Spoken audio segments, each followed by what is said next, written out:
Hello everyone, in this video we will be creating this particular sketch here on the right side that we see, and this will be created using the Creo Parametric. As usual, we'll just have to set the working directory for ourselves first as soon as we start, and for me I'll just create it on the desktop in a folder of my name and click OK. So now that the working directory has been selected, all the files that I'm going to create now will be saved in that working directory. So now go for new file and choose part. Maybe I can give it a name. I'll give it as sketch 3. Okay. Now you can see once again I've been presented with 3 perpendicular planes to start with. I'll choose the front plane and go for a sketch. The view has not reoriented itself, so I'm just going to click on this button over here. Now that I'm viewing normal to the plane in which I'm drawing, I can continue to draw this particular sketch.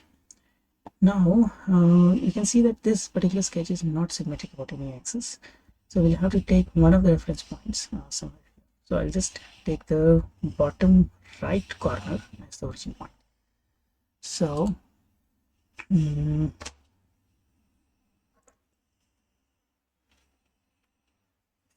we'll start somewhere here. Let's go up first. So these 2 lines I'll create and click mid mouse button to come out of the line. 2 times I have to click the mid mouse button. Now I need to give this length. This is 42 and this angle here is 100. I will give that. I can proceed to draw a sketch of the remaining lines. Straight, a little cross, coming down and close. So you need not ensure that the sketch is exactly looking the way it is here. You can always change the dimensions in order to bring it into the this shape, the ultimate shape. So we need this file. This is given as one file. Let us read all the dimensions that were given to us one by one. This is 305, and then we have this one here, 100. Then we have the bottom angle. We don't have the bottom angle, we have this angle here. We don't need this, we need the angle over here. So let's go with dimension, click on the 2 lines between which we want the angle, and middle click somewhere in the middle here. So next feed the value of angle, and you can see on the right side this height has also been defined. So let's click on this point, this line, and somewhere here I will click mid mouse button, and this value I need it to be 60. You can see that the diagram is slowly coming into whatever shape we desire. Okay, so now that most of the things have been defined, we need this angle here, right? So let's go ahead with that. Click on these 2 lines, mid click here, and change this value to 145. Okay, now we need these 2 circular objects.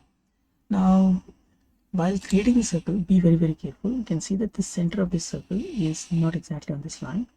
It is slightly below. It is, to be precise, it is 10 mm below this particular line. So I just need to create this, click this center of the circle a little below and create a big enough circle like this. I need to create 2 of them, and both of them need to be on the same level. So I'll just take a reference line like this, click the center again, and I'll also make sure that the radius of this circle is matching with this. When you are slowly drawing it, as soon as the radius becomes equal to this, it will snap, and also this constraint will show up here, equal to. So when you left click when this constraint appears, and middle mouse click when you do this, will ensure that there is a relation between this. Okay, but the radius will always be same. So when you change the radius of one circle, the other circle will also change with it. Now I just need to trim and remove this, middle mouse button. I need to define the remaining dimensions. So you can see this dimension has appeared by default. I want the distance from the center to this. So just have to take dimensions, click the point, and click on the line, middle mouse here somewhere. And I have to define this as 147. Okay, now that's not getting defined, probably because there are some other dimensions which are stopping it from getting defined like that. So let us define all the remaining dimensions, and then we will we'll change the values. So next I want is click this, the distance between these two center points, the middle mouse button here, and then I need the distance of this center from this corner point. So from this point to this. Now ensure you don't click middle click here in the middle, or else you will get the aligned dimension. You just have to click down here somewhere in order to get the exact horizontal distance. That's what we need here. Now once these dimensions are defined, with mouse button again, we need to define the radius of this is 42, and we need the distance of this center from this line. So let's check this and this line, middle mouse button somewhere here. This distance is 10. So now you can see that whatever extra dimensions were there, they have all got disappeared, and now we are in a position to change these dimensions. So when I change this now, you can see it is accepting whatever values I'm giving it, and it's behaving the way I want it to behave. So whenever you find that the dimensions that you have given is not getting accepted, there are chances that there are other dimensions which are fighting with the values that you've given in order and stopping you from getting those dimensions on your.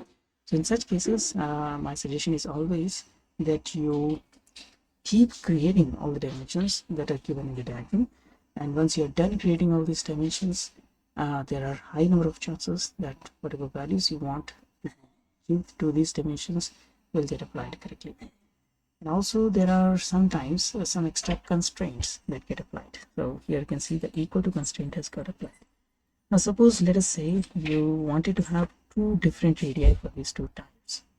This will not be possible unless this equality constraint is remaining on this. If you want a different dimension here, you have to first delete this extra dimension.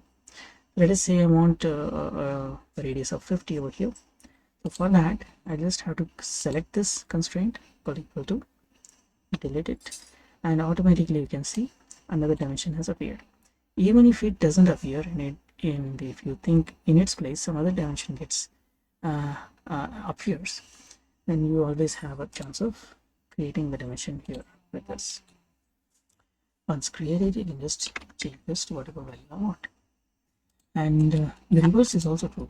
Now let's say I want to make these two equal once again. I select this and select this. So now the two dimensions that I given, they're separate, they're different, and they're now fighting among themselves. Which one is which one it is that you want to retain? You'll have to select between them. Either I'll have to remove the equality constraint or delete one of these two dimensions. So as I want both these radii to be equal and their value to be 42, I'll just go ahead and select this 50 diameter and delete this alone. So now all the dimensions that are given in the sketch are got applied, and this completes our diagram. Thank you for watching the video. We'll see you in the next one.